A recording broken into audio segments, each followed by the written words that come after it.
NewsNation correspondent Robert Sherman crossed the border into western Ukraine today, joins us live right now. So, Robert, it looks like you're inside at the moment. Tell us why that is.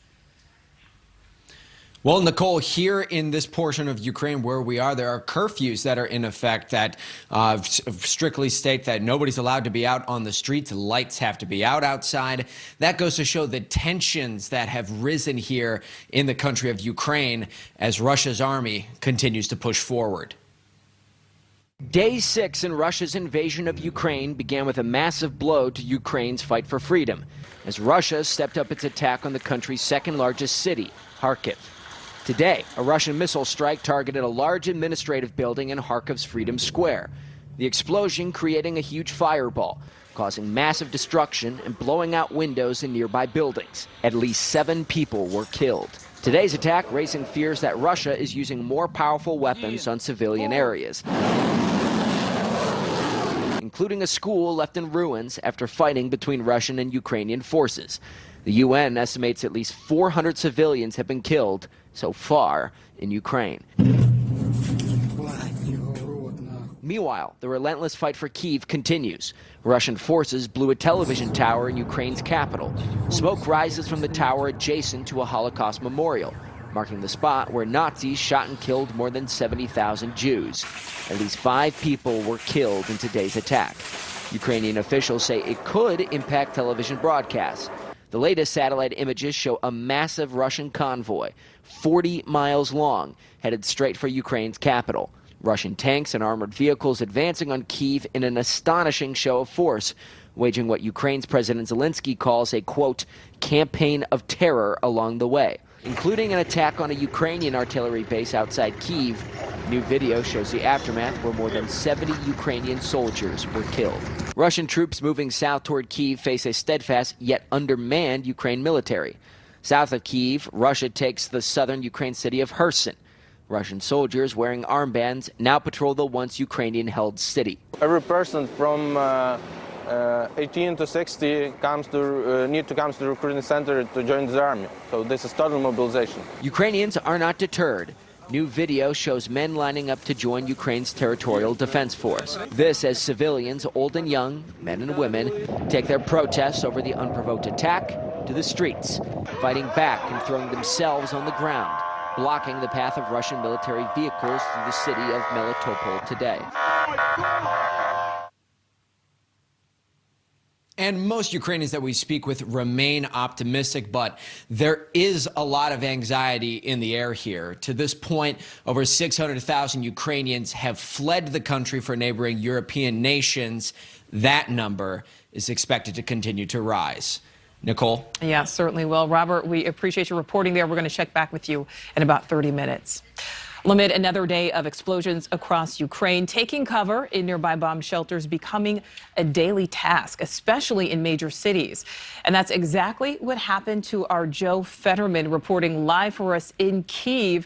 Joe, you and your team had to rush to a bomb shelter today. Tell us about that. In fact, we did. We've gone through this routine numerous times over the past 6 days, but today was especially hairy.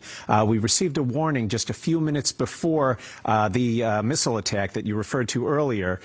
Everybody had to rush down. We had to wait for about an hour, maybe 2 hours, trying to figure out what had happened. Slowly, we learned the details. A massive antenna used by the country's national TV station had been struck just a few miles from where we are.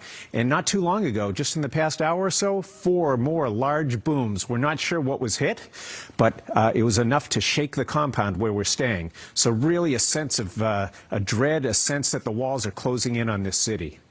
Well, Joe, to expand upon that a bit, talk to us about the mood, what the mood is like there, especially knowing that that 40-mile-long Russia convoy is closing in. Is there any way for you to show us kind of what it looks like around you at the moment?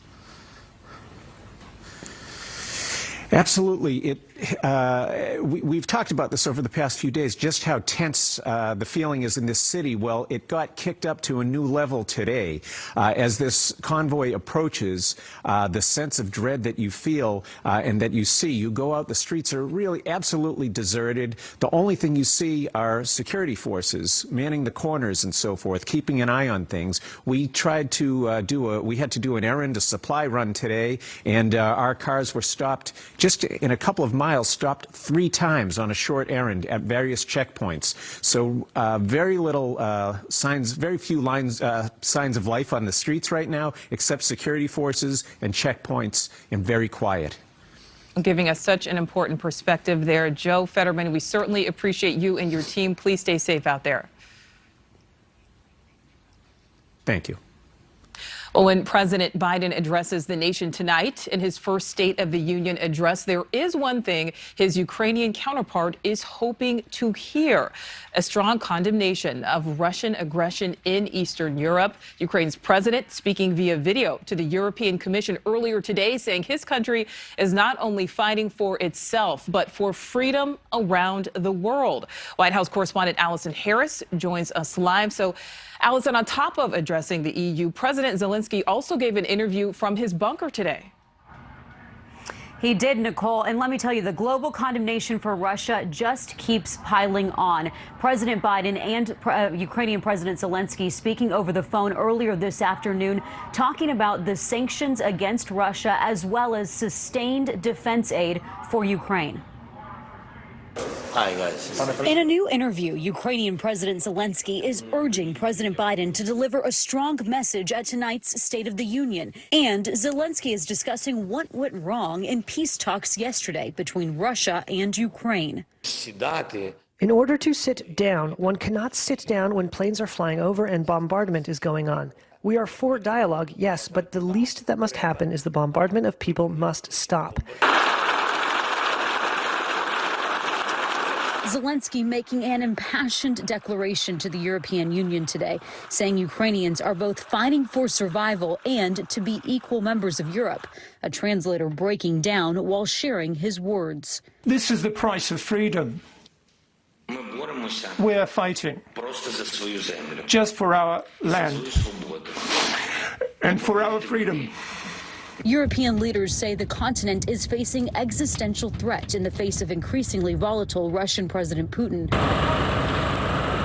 But the free world's united resolve is stronger than ever, sending more weapons and military aid to Ukraine and imposing more severe sanctions on Russia. And if Putin was seeking to divide the European Union, to weaken NATO, and to break the international community, he has achieved exactly the opposite. As 100 diplomats, mainly from the West, walked out of a speech by Russian Foreign Minister Lavrov at the United Nations Human Rights Council today to protest the invasion. The International Criminal Court opening an investigation into the invasion as Russian forces are reportedly targeting civilians and using cluster bombs and vacuum bombs, weapons that are banned around the world. The president has made clear he does not support a no-fly zone over Ukraine, despite Ukrainian lawmakers calling for one. The president fearing that that would result in direct conflict with Russia and that it would be a step toward sending U.S. troops to fight in Russia, which he's made clear he will not do, Nicole. Yeah, I was just going to bring that up. Now, Allison, we're also learning more about the Russian operation. Yeah, we are, Nicole. U.S. senior defense officials today saying that Russian morale is suffering among the military members, suggesting that Russia's challenges in this invasion go even beyond logistical ineptitude and resistance from Ukraine. Nicole? All right, Allison Harris live for us there. Thank you so much. Thank you for watching. Click the red subscribe button below so you can get more of NewsNation's fact-driven, unbiased coverage.